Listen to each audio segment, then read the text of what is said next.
Alam nyo ba, kabady, dapat tayong magpasalamat sa mga matatalinong mga tao na nag-inventa kaya ng eroplano, di ba? Barko, TV, cellphone, calculator. Oh, di ba, kabady? Biruin mo kung walang ganyan, walang mga matatalinong mga tao na nag-eventa ng mga ganyan, ano na lang, di ba? Kung lahat tanga,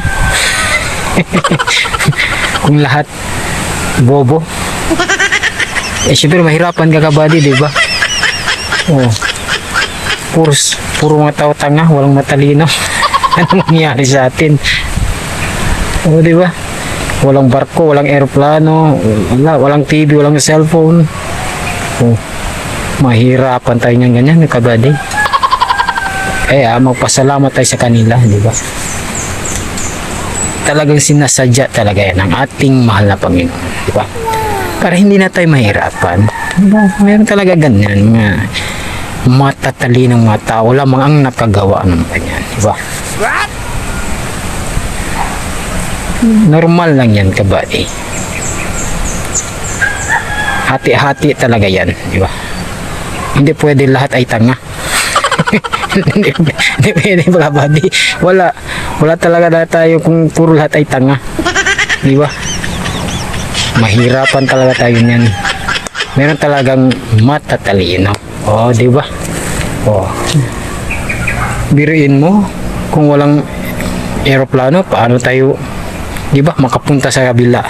Kung walang barko, o walang TV, hindi tayo makapanood ng anong mga balita. O, walang cellphone. O, paano na yan? Walang TikTok, walang Facebook, o walang YouTube. O, di ba?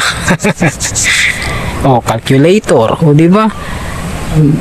Kung maghirap ka magbilang, kailangan mo ng calcu. O, yan, kabady, di ba?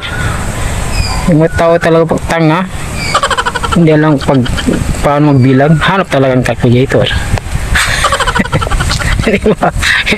Oh, di ba? O, isa na yan, para hindi na tayo mahirapan. Dapat tayong magpasalamat sa kanila. O, di ba, kabady?